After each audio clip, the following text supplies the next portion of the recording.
மோசேயின் பிதாக்கள் வீட்டார். அவர்களுடைய பிதாக்கள் வீட்டாரின் தலைவர் யாரென்றால், இஸ்ரவேலுக்கு முதல் பிறந்தவனாகிய ரூபனுடைய குமாரர் ஆனோக்கு, பல்லு, எஸ்ரோன், கர்மி. இவர்கள் ரூபனுடைய வம்சங்களின் தலைவர். சிமியோனின் குமாரர் எமுவேல், யாமின், ஓஹாத், யாகின், சோகார். கானானிய ஸ்திரியின் குமாரனாகிய சவுல். சிமியோனுடைய வம்சங்களின் தலைவர் இவர்களே. உற்பத்தி கிரமப்படி பிறந்த லேவியின் குமாரருடைய நாமங்களாவன: கெர்சோன், கோஹாத், மெராரி என்பவைகள். லேவி 137 வருஷம் உயிரோடு இருந்தான். அவரவர் வம்சங்களின்படி பிறந்த கெர்சோனின் குமாரர் லிப்னி, சிமேயி என்பவர்கள். கோகாத்தின் குமாரர் அம்ராம், இத்சேயார், எப்ரோன், ஊசியேல் என்பவர்கள். கோகாத் 133 வருஷம் உயிரோடு இருந்தான். மெராரியின் குமாரர் மகேலி, மூசி என்பவர்கள். அவரவர் சந்ததியின்படி லேவியனுடைய வம்சங்களின் தலைவர் இவர்களே. அம்ராம் தன் அத்தையாகிய யோகபேத்தை விவாகம் பண்ணினான். அவள் அவனுக்கு ஆரோனையும் மோசேயையும் பெற்றாள். அம்ராம் 137 வருஷம் உயிரோடு இருந்தான். இத்சேயாரின் குமாரர் கோராகு, நெப்பேக், சித்ரி என்பவர்கள். ஊசியலின் குமாரர் மீசவேல், எல்சாபான், சித்ரி என்பவர்கள். ஆரோன் அம்மினதாபின் குமாரத்தையும் நகசோனின் சகோதரியுமாகிய எலிசபாலை விவாகம் பண்ணினான். இவள் அவனுக்கு நாதாபையும் அபியூவையும் எலேயாசாரையும் இத்தாமாரையும் பெற்றாள். கோராகின் குமாரர் ஆசீர், எல்கானா, அபியாசாப் என்பவர்கள். கோராகிரின் வம்சத் தலைவர் இவர்களே. ஆரோனின் குமாரனாகிய எலையாசார் பூத்தியலுடைய குமாரத்திகளில் ஒருத்தியை விவாகம் பண்ணினான். அவள் அவனுக்கு பினகாசை பெற்றாள். அவரவர் வம்சங்களின்படி லேவியருடைய பிதாக்களாகிய தலைவர் இவர்களே. இஸ்ரவேல் புத்திரரை அணி அணியாய் எகிப்து தேசத்திலிருந்து நடத்தி கொண்டு போவதற்கு கர்த்தரால் கட்டளை பெற்ற ஆரோனும் மோசேயும் இவர்களே. இஸ்ரவேல் புத்திரரை எகிப்திலிருந்து நடத்தி கொண்டு போவதற்கு எகிப்தின் ராஜாவாகிய பார்வோனோடே பேசின மோசேயும் ஆரோனும் இவர்களே.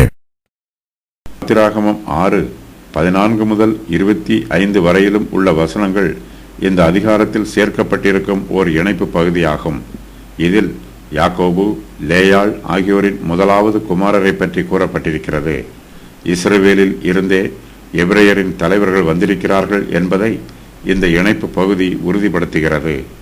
மோசே, ஆரோன் ஆகியோரின் வம்ச வரலாறு இந்த வசன பகுதியில் சுருக்கமாக சொல்லப்பட்டிருக்கிறது. இவர்களுடைய வம்ச வரலாறு முடிவில்லாத வம்ச வரலாறு அல்ல.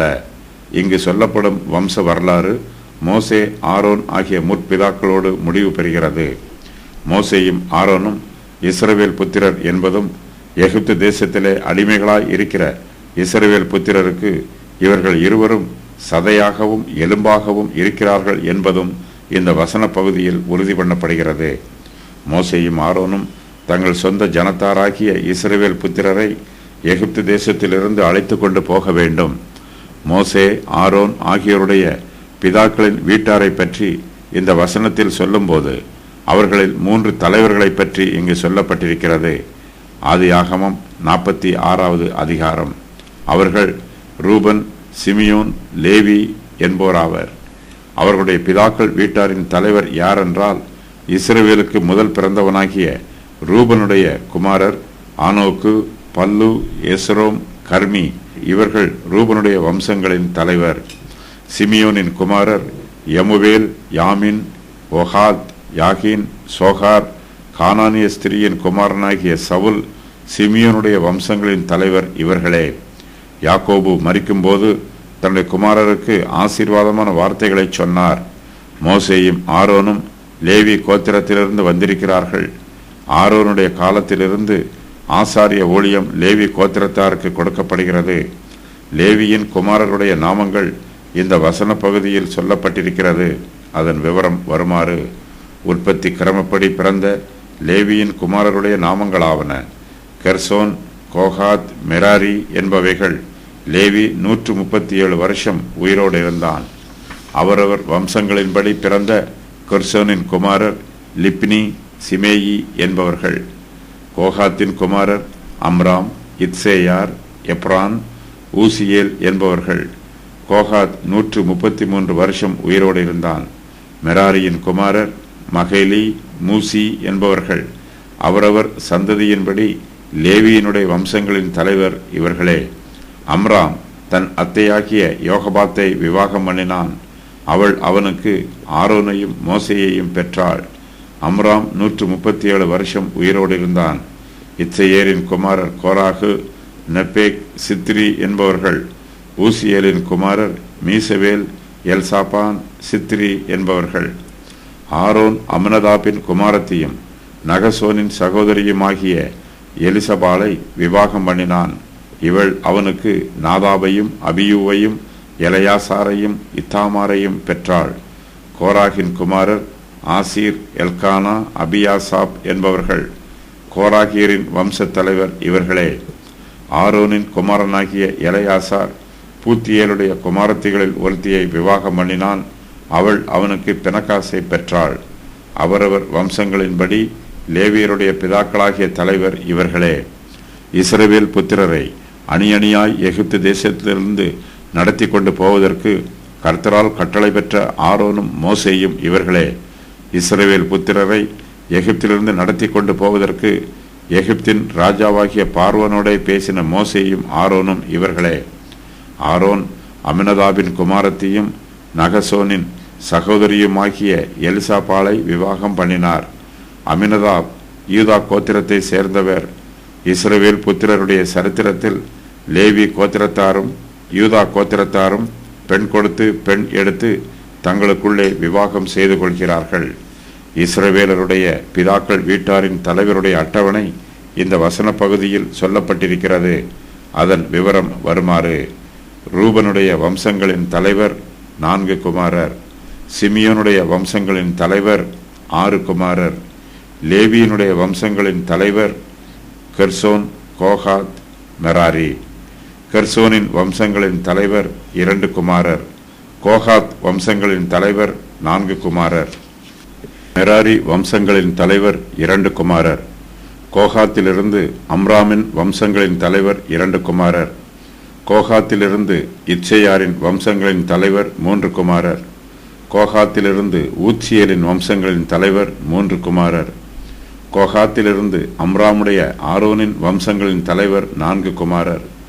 கோகாத்திலிருந்து இத்சேயாருடைய கோராகுவின் வம்சங்களின் தலைவர் 3 குமாரர். கோகாத்திலிருந்து அம்ராமுடைய ஆரோனின் வம்சங்களின் தலைவர் 1 குமாரன். பரிசுத்த வேதாகமத்தில் மோசே, ஆரோன் ஆகியோருடைய வம்ச வரலாறு இந்த வசன பகுதியில் சொல்லப்பட்டிருக்கிறது. இந்த வசனங்கள் இந்த அதிகாரத்திலும் ஓர் இணைப்பு பகுதியாக சேர்க்கப்பட்டிருந்தாலும் அதற்கும் சில விசேஷித்த காரணங்கள் உள்ளது.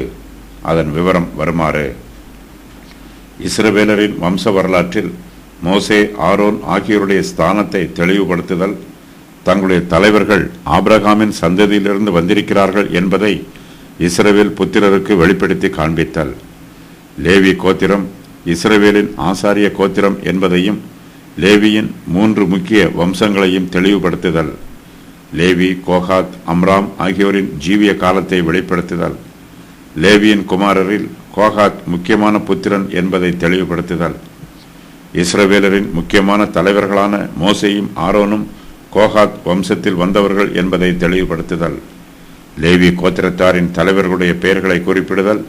இதன் மூலமாக கோராகு, நாதாப், அபியூ, எலியேசர், இத்தாமார், பினகாஸ் ஆகியோருக்கும் லேவி, மோசே, ஆரோன் ஆகியோருக்கும் இடையில் உள்ள உறவுகளை விளக்குதல், ஆரோனின் குடும்பத்தாரை அட்டவணைப்படுத்துதல்.